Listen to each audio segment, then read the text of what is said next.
આગળ આપણે ભણી ગયા શેર બહાર પાડવાની અંદર થોડા ત્રીજો લેક્ચર શેર બહાર પાડવા કે કોઈ પણ કંપનીએ શેર બહાર પાડવા હોય તો એ શેર બહાર પાડવાની જે વિધિ છે એ બહાર પાડવાની વિધિને મુખ્ય કેટલા ભાગમાં વહેંચવામાં આવે છે બે પહેલી વિધિ આવે શેર અરજીની વિધિ અને બીજી વિધિ આવે શેર વહેંચણીની વિધિ આ શેર અરજીની વિધિ અને વહેંચણીની વિધિ જે આપણે પાલન કરતા હોય ત્યારે એની અંદર ઘણી બધી જોગવાઈઓ આવે ઘણા બધા નિયમો આવે એ દરેક નિયમો અને જોગવાઈઓનું પાલન કરી અને આપણે શેરની વહેંચણી કરીએ છીએ આ આપણે આગળ ભણ્યા એની પ્રોસેસ શું થાય કે આપણે બધું ભણી ગયા હવે કે કોઈ પણ કંપની શેર બહાર પાડે અને એની વહેંચણી કરે ને તો એવા સમય દરમિયાન કંપની ધારો 2013 ધારો કંપની ધારો 2013 એવું કહે છે કે વહેંચણી કરતી વખતે અમુક નિયમો અમુક જોગવાઈઓ નું ફરજિયાતપણે પાલન થવું જોઈએ જો આ જોગવાઈઓનું પાલન કર્યા વગર શેરની વહેંચણી કરવામાં આવે તો એ શેરની વહેંચણી કેવી ગણાય અનિયમિત કેવી ગણાય અનિયમિત એટલે એવા સંજોગોની અંદર આપણે આ 14 જોગવાઈઓનું પાલન કરવું પડે આમ તો કાયદા કંપની ધારા 2013 જો કંપની ધારો છે ને એ 2 હતા પહેલા 1956 નો હતો પણ ઈ ની જગ્યાએ નવો કંપની ધારો 2013 આવ્યો છે એટલે 2013 મુજબ આ 14 જોગવાઈઓનું આપણે પાલન કરશું પણ આ માત્ર 14 જોગવાઈ જ નથી આના સિવાયની પણ ઘણી બધી જોગવાઈઓ આવે છે એ આપણે જેમ આગળ વધશું આવતી જશે બીજી વસ્તુ કે આ જો પ્રશ્ન પૂછાય બોર્ડની એક્ઝામની અંદર કે શેર વહેંચણી અંગેના નિયંત્રણો અને જોગવાઈઓ જણાવો શેર વહેંચણી અંગેના કાયદાસરના નિયંત્રણો અને જોગવાઈઓ જણાવો અથવા તો સમજાવો 4 માર્કમાં પૂછાય તો જોગવાઈઓ કુલ 14 છે એ 14 જોગવાઈઓમાંથી કુલ 10 જોગવાઈ આપણે જણાવવાની કે સમજાવવાની થાય મેં શોર્ટમાં લખીએ પોઈન્ટ વાઇઝ આપણે આ પોઈન્ટ વાઇઝ જ લખવાનું થશે પણ થોડુંક ડિટેલમાં લખવાનું થશે બરોબર પહેલી જોગવાઈ આપણે ભણીશું કે જાહેર ભરણામાં કોઈ પણ કંપની જેને શેર વટાવથી બહાર પાડી શકે નહીં ખાસ જોજો આપણે શેર બહાર પાડવાની મુખ્ય રીત કેટલી 3 પહેલી મૂળ કિંમતે બીજી પ્રીમિયમે અને ત્રીજી વટાવે આ 3 રીતે શેર બહાર પાડે ત્રણે ત્રણ પદ્ધતિ વિશે શોર્ટમાં માહિતી આપું કે માની લો ₹10 નો શેર કેટલાનો ₹10 નો શેર તો જો મૂળ કિંમત હોય તો ₹10 જ બહાર પડે એમાં કોઈ પ્રોબ્લેમ શેરની મૂળ કિંમત ₹10 છે તો મૂળ કિંમત મતલબ ₹10 નો શેર ₹10 માં જ બહાર પડે પ્રીમિયમ મતલબ 10 શેર ₹10 નો હોય પણ બહાર ₹15 નો પડે તો ₹5 છે એ વધારાનો શું એનું પ્રીમિયમ અને ઘણી વખત શું થાય શેર ₹10 નો હોય પણ ₹8 બહાર પડવાનો હોય તો ₹2 છે એ માઈનસ આવ્યો એનું શું એને વટાવાય તો આ જે કોઈ પણ કંપની નવી અસ્તિત્વમાં આવતી હોય જાહેર ભરણા દ્વારા શેર બહાર પાડતી હોય એવી કંપની વટાવથી બહાર પાડી શકે નહીં તો એને શેર બહાર પાડવા હોય તો એની પાસે 3 ઓપ્શનમાંથી કેટલા રહે 2 કા મૂળ કિંમતે બહાર પાડી શકે અથવા તો પ્રીમિયમે બહાર પાડી શકે છે પણ શેર વટાવથી બહાર પાડી શકતી નથી પહેલી જોગવાઈ બીજી જોગવાઈ કે છૂટક રોકાણકારો માટે બહાર પાડેલી મૂડીના 10% અનામત રાખવામાં આવે છે આ જોગવાઈ આપણે આગળ ભણી ગયા હતા યાદ છે કોને શેર અરજીની વિધિ એની અંદર ત્રીજો મુદ્દો આવતો તો શેરનું વર્ગીકરણ કરવું વર્ગીકરણ આપણે 4 રીતે કરતા હતા કે કંપનીના કર્મચારીઓ છૂટક રોકાણકારો સંસ્થાકીય રોકાણકારો અને બિન સંસ્થાકીય રોકાણકારો એમાં છૂટક રોકાણકારો માટે એવું હતું કે કંપનીએ જે મૂડી બહાર પાડે એના 10% મૂડી કેવી રાખવાની અનામત દાખલા તરીકે કંપની 5000 શેર બહાર પાડે છે કેટલા શેર બહાર પાડે કેટલા શેર બહાર પાડે 5000 તો 5000 ના 10% કેટલા થશે કેટલા થાય ગણતરી કરતા આવડે છે ને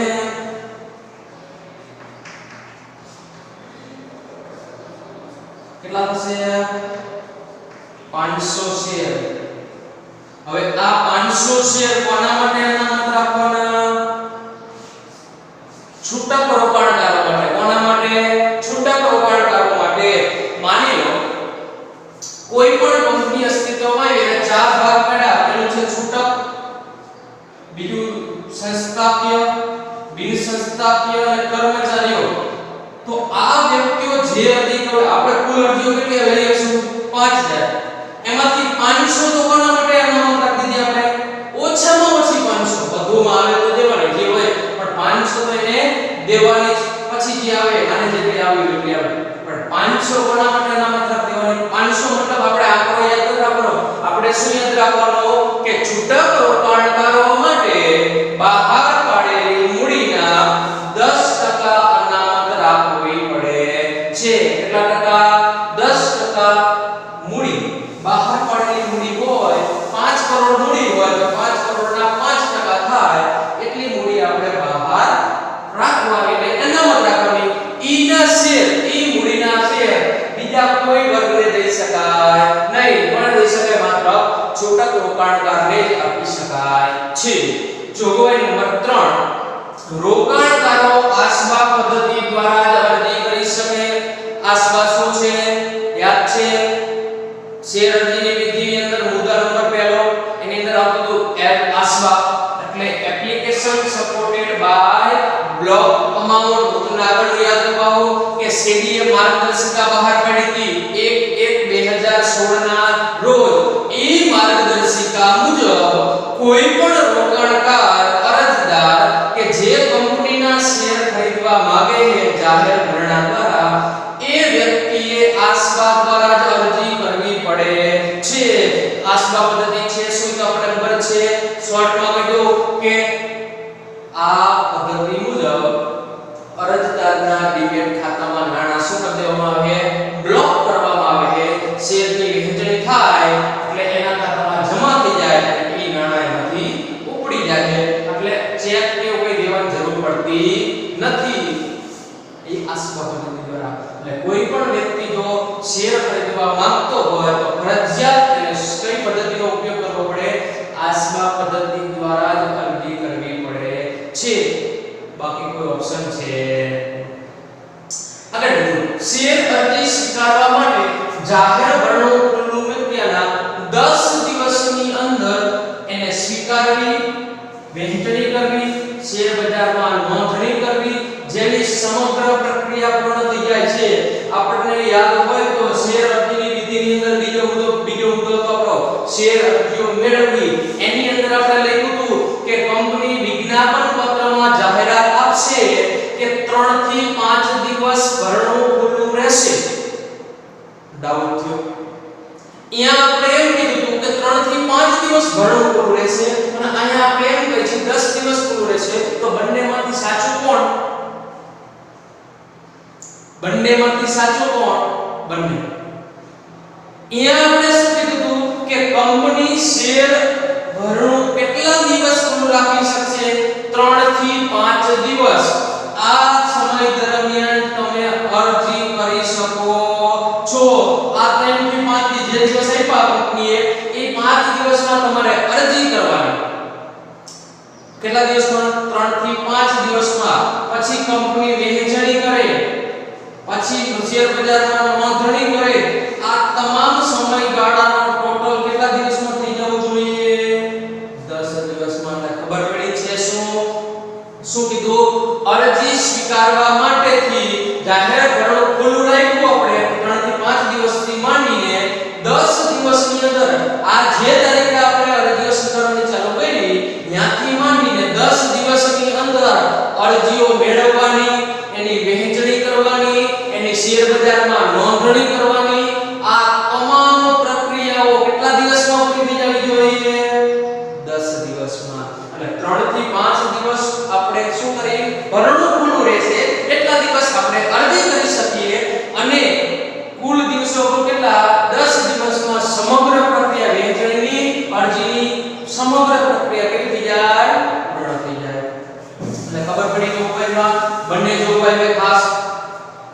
ન થાય એમસીક્યુ ની અંદર બંને આંશિકો આપ્યા હોય કે 3 થી 5 દિવસ અથવા 10 દિવસ તો આપણે શું જવાબ લખવો એ આપણે વિચારવાનું છે કે એ કઈ બાબત છે એને શું વિગત રજૂ કરી એના આધારે ધ્યાનમાં લેવું એ આપણી ચોથી જોગવાઈ પાંચમી જોગવાઈ કે અરજદાર પાસે ડીમેટ ખાતું હોવું ફરજિયાત છે આપણે માત્ર આસપાસ પદ્ધતિ મુજબ કીધું હતું કે કોઈ પણ અરજદાર જો શેરનું ખરીદ વેચાણ કરવા માંગતો હોય તો એ બેંક પાસે જશે કે કોઈ વ્યક્તિ પાસે એટલે કે દલાલ પાસે જશે અને ડીમેટ ખાતું ખોલવા માટેની અરજી આપશે આજે કોઈ પણ શેરની ખરીદ વેચાણ કરવી હોય તો ફરજિયાત તમારી પાસે ડીમેટ એકાઉન્ટ હોવું જોઈએ આ ડીમેટ એકાઉન્ટ શું છે એનું પૂરું નામ થાય ડીમટીરીયલાઇઝેશન એટલે એવું એકાઉન્ટ જેમ આપણે બેંકની અંદર એકાઉન્ટ હોય ને એમાં શું કરીએ આપણે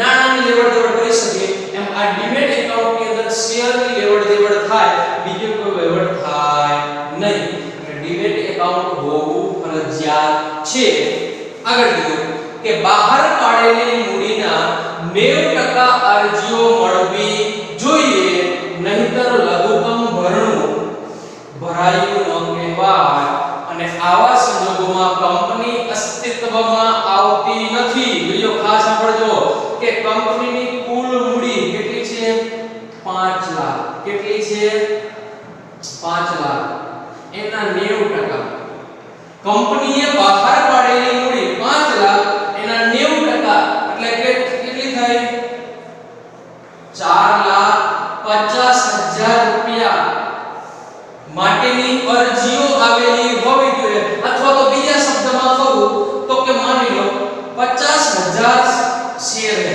કેટલા શેર છે 50,000 શેર છે તો એના 90% કેટલી થશે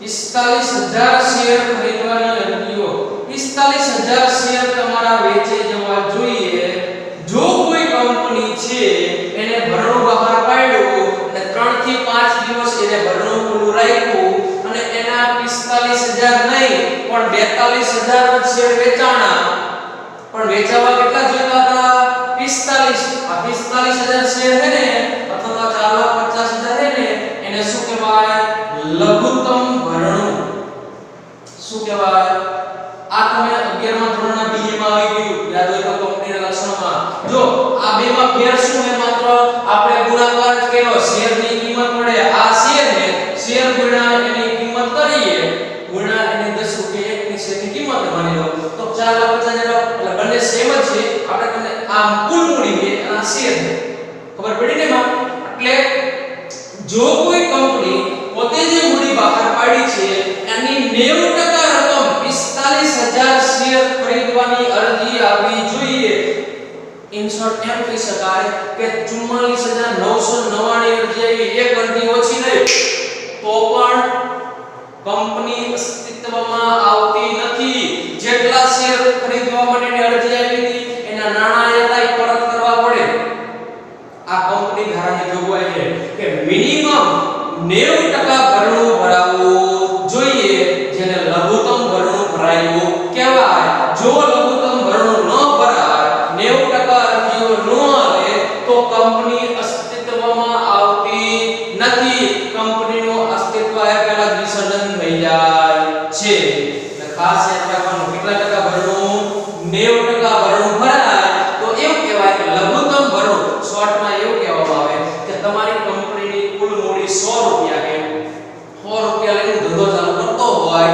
તો 90 રૂપિયા મારી પાસે હોવા જોઈએ જો 10 રૂપિયા તો ઓછીના નથી લાવવાના શેર ખરીદી લો 90 રૂપિયા શેર હોલ્ડરોએ મને આપેલા હોવા જોઈએ તો જ હું કંપની અસ્તિત્વમાં આવે એટલે ચાલુ કરી શકું નહીં કરી શકતો નથી આગળ કીધું કે શેર અરજી સમયે બહાર પાડેલી મૂડીના ઓછામાં ઓછા 5% અથવા સીબી દ્વારા નિર્ધારિત કરે શું કીધું કે જ્યારે કંપની શેર અરજી મેં તમને આગળ પણ કીધું હતું કે કંપની એક સાથે રકમ મંગાવતી નથી માની લો 10 રૂપિયાનો એક શેરની કિંમત કેટલી છે 10 રૂપિયા તો કંપની જુદા જુદા ભાગ પાડે કે અરજી સમયે 3 રૂપિયા મંગાવે મંજૂરી સમયે 5 2 રૂપિયા મંગાવે, પ્રથમ હપ્તા ખાતે પ્રથમ હપ્તો મંગાવ્યો 3 રૂપિયાનો અને આખરી હપ્તો મંગાવ્યો 2 રૂપિયા. આવી રીતે 10 રૂપિયા મંગાવશે તો અરજી સમયે શેર અરજી સમયે બહાર પાડેલી મૂડીના ઓછામાં ઓછા કેટલા ટકા રકમ? 5% રકમ. દાખલા તરીકે 10 રૂપિયા આપણે બહાર પાડેલી મૂડી શેરની કિંમત કેટલી છે? 10 રૂપિયા. એના 5% એટલે 0.50 પૈસા.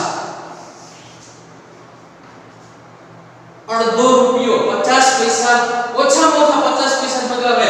અમુક વ્યક્તિ કહે કે હું માત્ર 10 પૈસા જ મગાવીશ, એક શેર દીઠ 10 પૈસા મગાવીશ તો ચાલે નહીં. ઓછામાં ઓછા 50 પૈસા. જો 10 રૂપિયા હોય તો 100 રૂપિયા હોય તો 5 રૂપિયા. ખબર પડી આમાં? એટલે કે અમે જે શેર મૂડી બહાર પાડી છે ઈ બહાર પાડેલી મૂડીના 5% મતલબ 0.50 પૈસા આપણે કેટલા મગાયા છે? 3. એટલે આપણે આ કન્ડિશનમાં આવી જઈએ એટલે કોઈ પ્રોબ્લેમ થાય નહીં. એટલા માટે કીધું કે શેર અરજી સમયે બહાર પાડેલી મૂડીના 5% ઓછામાં ઓછી કીધું, વધુ ગમે તેટલા લઈ શકાય, 10 માંથી 10 મંગાવી શકાય, એમાં કોઈ વાંધો નથી. અને બીજી જો કોઈ કીધું અને અથવા સેબી દ્વારા નિર્ધારિત કરેલું હોય અથવા સેબી એમ કીધું હોય કે તને 5% ની તરફ 20% લાવવાનું, તો ઈ જોગવાઈનું પાલન કરવું પડે. બેમાંથી જે પણ કંપની સેબી દ્વારા કહેવામાં આવે એ જો સેબી કહી નો કે તો 5% વાળી જોગવાઈ છે જ, પણ સેબી દ્વારા જો નિર્ધારિત કર્યું હોય તો ઈ જોગવાઈનું પાલન કરવું પડે છે. આગળ કીધું કે માન્ય શેર બજાર સાથે તમારે નોંધણી માટેનો કરાર કરવો પડે છે. કે કોઈ પણ કંપની આજે પોતે શેર બહાર પાડતી હોય તો ઈ શેર બહાર પાડતી વખતે કંપની ધારાની જોગવાઈ મુજબ જો શેરનું ખરીદ વેચાણ ક્યાં થાય? શેર બજારમાં. તો શેર બજારમાં ખરીદ વેચાણ કરવા માટે શેરની નોંધણી કરાવવી પડે. કોણ નોંધણી કરાવે? શેર અરજદાર કરાવશે? ના. કોણ નોંધણી કરાવે? કંપની. કંપની શેર બહાર પાડે, શેર વેચાઈ જાય અને પછી શેર બજારમાં જઈને કહે કે મારી નોંધણી કરો, મારા શેરનું ખરીદ વેચાણ, તો ચાલે નહીં. જ્યારે કંપની શેર બહાર પાડે ને ઈ પહેલા કંપની શેર બજાર સાથે સમજૂતી કરવા જાય, કરાર કરે કે જો મારા શેર વેચાઈ જશે, લઘુત્તમ ભરણું ભરાઈ જશે, એટલે કે 90% અરજીઓ આવી જશે, તો હું મારા શેરની નોંધણી તમારા શેર બજારમાં કરીશ. આવો કરાર કરે અગાઉથી. સંભવિત કરાર કહેવાય કે જો મારા શેરનું વેચાણ થઈ જશે તો હું તમારા શેર બજારમાં નોંધણી કરીશ. અને એ 90% અરજીઓ શું કરવામાં આવશે? લઘુત્તમ ભરણું ભરવામાં આવે છે. જો લઘુત્તમ ભરણું ભરાશે તો શેર બજારની અંદર એની શું કરવામાં આવે? નોંધણી કરવામાં આવે છે. જો લઘુત્તમ ભરણું ન ભરાય તો જે આપણે કરાર કર્યો તો એ કરાર શું થાય? ફેલ. એ કરાર કામમાં આવતો નથી. એટલા માટે કીધું કે શેર બજાર સાથે સમજૂતી કરેલ હોવી જોઈએ. આગળની જોગવાઈ એ કે સેબી દ્વારા તો ખાસ સાંભળજો, મહત્વની જોગવાઈ ભૂલ ન પડે. સેબી દ્વારા નિર્ધારિત કરેલા ધારા ધોરણોમાં આવતી હોય એવી કંપનીએ શેર બુક બિલ્ડિંગ થી, શું કીધું? બુક બિલ્ડિંગ થી બહાર પાડવામાં આવે છે. અમુક કંપનીઓ એવી હોય કે જે સેબી દ્વારા નક્કી કરેલા નિયમો છે એ નિયમોમાં જો કંપની આવતી હોય તો એને ફરજિયાત પોતાના શેર બુક બિલ્ડિંગ દ્વારા બહાર પાડવામાં આવે. કેવી રીતે? Book building. નવો શબ્દ આવ્યો, બુક બિલ્ડિંગ એટલે શું? તો જ્યારે કોઈ પણ કંપની શેર બહાર પાડે એટલે એ બહાર પાડવાની મુખ્ય રીત બે. પહેલી, શેરના ભાવ અગાઉથી નક્કી કરે. કેવી રીતે નક્કી કરે? અગાઉથી આપણે નક્કી કર્યા ને કે રૂપિયા 10 નો શેર અથવા 15 નો શેર કે 20 નો શેર, અગાઉથી નક્કી કરી નાખ્યું કે 10 રૂપિયાનો શેર એ 15 નો રાખશું, 20 રૂપિયાનો. અગાઉથી નક્કી થઈ ગયું અને એ પ્રમાણે શેરનું શું થાય? ખરીદ વેચાણ થશે. બીજી પદ્ધતિ એવી છે જેને આપણે બુક બિલ્ડિંગ કહીએ છીએ. એ પદ્ધતિ અનુસાર શું કરવામાં આવે તો કે શેરના ભાવ અગાઉથી નક્કી ન કર્યા કે આટલો ભાવ આટલા ઓછા એવું નહીં, પણ એની અંદર ઓછામાં ઓછા 10 અને વધુમાં વધુ 30 ભાવ કેવી રીતે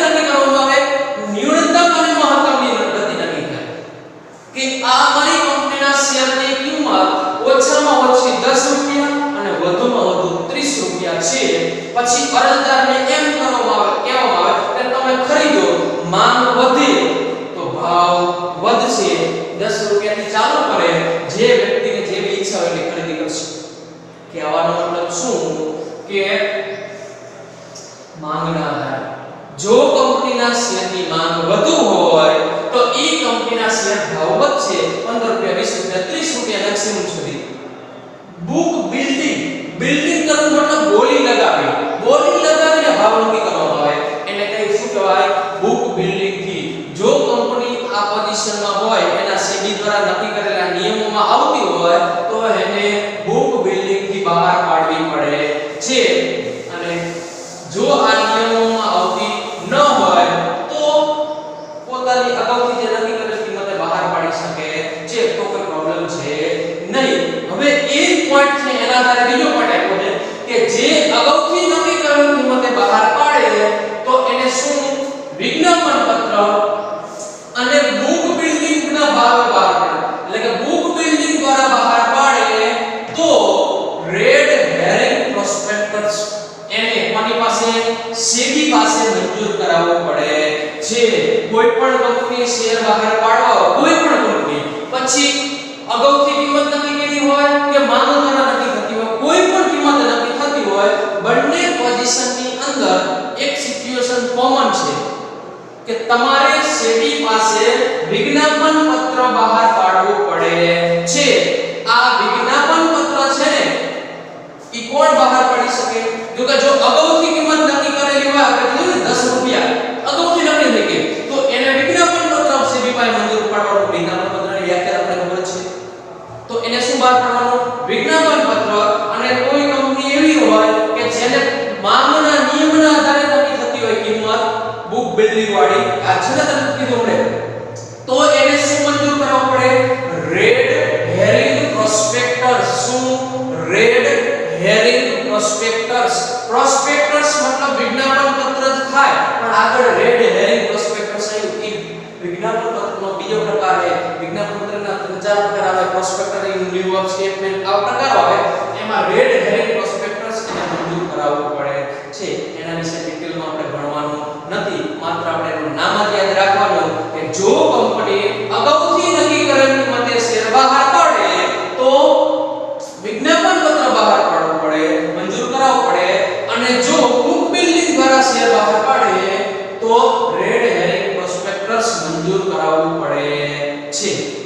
આગળ ડિપોઝિટરી સાથે સમજૂતી કરવાની. ડિપોઝિટરી કોણ છે ખબર છે? કાલે મેં તમને કીધું હતું કે શેરનું ખરીદ વેચાણ કરવા માટે શેર બજારની જરૂર પડે અને ખરીદ વેચાણની પ્રક્રિયા કરે કોણ? ડિપોઝિટરી. તો આ ડિપોઝિટરી સાથે સમજૂતી કરેલી હોવી જોઈએ કે જો મારી કંપનીના શેરનું ખરીદ વેચાણ કોઈ વ્યક્તિ કરવા માંગતો હોય તો તમારે એનું સોલ્યુશન કરવાનું એટલે એને ખરીદ વેચાણનો સોદો પૂરો કરવાનો. તો એની સાથે પણ સમજૂતી કરેલી હોવી જોઈએ. આગળ કીધું વિજ્ઞાપન પત્રમાં લઘુત્તમ ભરણાનો ઉલ્લેખ અને તેની અસર. કે લઘુત્તમ ભરણું શું હોય તો ખબર પડી કે કંપની વિજ્ઞાપન પત્રમાં આપણે કહેવાનું કે જો કંપનીનું લઘુત્તમ ભરણું નહીં ભરાય તો એની અસર કંપની અસ્તિત્વમાં આવશે નહીં. અને અસ્તિત્વમાં નહીં આવે તો આટલા દિવસની અંદર તમારા નાણાં અનલોક કરી દેવાનો છે તમારી અરજી પરત કરવામાં આવશે. આવું આપણે વિજ્ઞાપન પત્રમાં લખવાનું એટલે શેર અરજદાર અરજી કરતો હોય એટલે એને ખબર પડે કે જો લઘુત્તમ ભરણું નહીં ભરાય તો કંપની અસ્તિત્વમાં નહીં આવે તો આપણા નાણાં પાછા મળી જશે. એટલે એની અસર લઘુત્તમ ભરણું કેટલું છે એ જણાવવાનું અને લઘુત્તમ ભરણાની અસર શું થશે એ પણ આપણે જણાવવી પડે છે ત્યાં વિજ્ઞાપન પત્રની અંદર. આગળ કીધું જોવાય કે લઘુત્તમ નેટવર્ક સેબી દ્વારા નક્કી કરેલ નિયમો મુજબ હોવું જોઈએ. લઘુત્તમ નેટવર્ક મતલબ આજે કોઈ પણ કંપની અસ્તિત્વમાં આવતી હોય તો કંપની શેર બહાર પાડતી હોય તો મિનિમમ અમુક મૂડી એને મેળવવી પડે શેર બજાર દ્વારા. તો ઈ કેટલી મૂડી લેવી ઈ કોણ નક્કી કરશે? સેબીએ નક્કી કરેલ ધોરણો હોય નિયમો હોય એના મુજબ એને શું કરવાની ધ્યાનમાં લઈ મૂડી બહાર પાડવાની. આગળ છેલ્લી એક માત્ર પ્રશ્ન પૂછાય કે જો સ્થાપકો મતલબ જેને કંપનીની સ્થાપના કરી હોય એવા વ્યક્તિઓએ જાહેર ભરણામાં શેર ખરીદ્યા હોય તો સેબી દ્વારા નક્કી કરેલ સમય સુધી વેચી શકે નહીં. જેને શું કહેવામાં આવે છે લોક ઇન પીરિયડ પીરિયડ કહે છે. આમાં શું થાય કે ઘણી વખત કંપનીના સ્થાપકો શેર ખરીદે, એટલે કંપનીના સ્થાપકો શેર ખરીદે એટલે ભાવ ઊંચા જશે, ભાવ ઊંચા જાય એટલે અમુક સમય ભાવ વધુ થાય ને એટલે શેર વેચી દે, એને ફાયદો થઈ ગયો. પણ એને ધ્યાન એક સિમ્પલ ઉદાહરણ આપું કે માની લો સમાજમાં કોઈ પ્રતિષ્ઠિત ઉદ્યોગપતિ છે, હું એની પાસે જઈને એમ કહું કે આપણે બંને કંપની ચાલુ કરી દઈએ, રોકાણ મારો, તારું નામ ટાટા કંપની આનું કોર્પોરેશન કરું, અથવા તો મુકેશ અંબાણી મને એઆર કોન્ટ્રાક્ટ કરી કે તારું નામ અને મારા પૈસા કંપની સ્ટાર્ટ કરી, શેર બહાર પાડ્યા, લોકો શું વિચારશે આ સફળ ઉદ્યોગપતિ છે, આ કંપનીમાં ભાગીદાર છે, મેનેજર સંચાલક બનશે, આ તો આપણને ફાયદો થશે. એટલે લોકો પણ એમાં રોકાણ કરશે. જે શેરની કિંમત 10 રૂપિયાની જગ્યાએ 15-20 રૂપિયા થશે, હાઈએસ્ટ થાય એટલે આ શેર વેચી જતો રહે.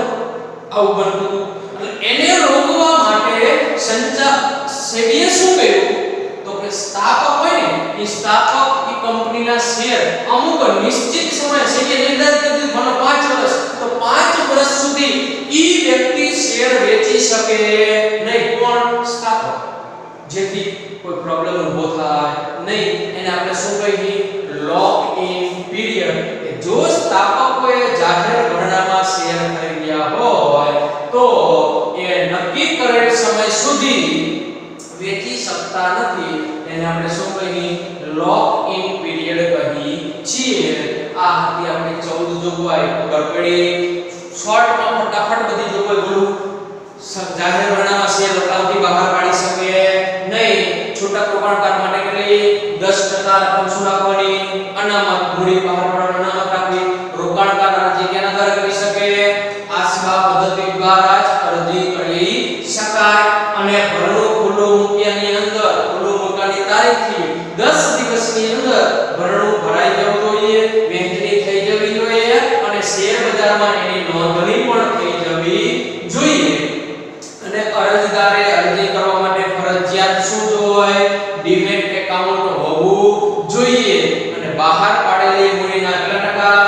90% ભરણું ભરાવવું જોઈએ. જો 90% ભરણું ન ભરાય તો લઘુત્તમ ભરણું ભરાણું કહેવાય નહીં. અને એવા સંજોગોમાં કંપની અસ્તિત્વમાં આવતી નથી. અને શેર અરજી સમયે બહાર પાડેલી મૂડીના 5% રકમ અથવા સેબી દ્વારા નિર્ધારિત કરેલ રકમ મંગાવવી પડે છે. બેમાંથી જે પણ હોય એ. અને માન્ય શેર બજારમાં શેર બજાર સાથે નોંધણી કરવા માટેનો કરાર કરેલો હોવો જોઈએ. પછી આપણે ભણ્યા બુક બિલ્ડિંગ થી. બુક બિલ્ડિંગ એટલે શું? તો કે કંપની એના શેરની કિંમત મહત્તમ અને ન્યૂનતમ કિંમત નક્કી કરશે, જેના આધારે ખરીદ વેચાણ થશે.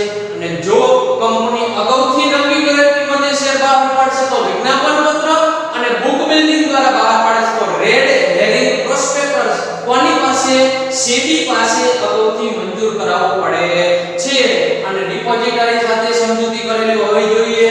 વિજ્ઞાપન પત્રમાં લઘુત્તમ ભરણાનો ઉલ્લેખ હોવો જોઈએ અને એની અસર જણાવવાની. અને જો સ્થાપકોએ કંપનીના સંચાલકો જે કંપનીની સ્થાપના કરી છે એને જો કંપનીના શેર ખરીદ્યા હોય તો એ લોકો સેબી દ્વારા નિર્ધારિત કરેલ સમયગાળા સુધી શેર વેચી શકતા નથી. જેને આપણે શું કહીએ છીએ? લોક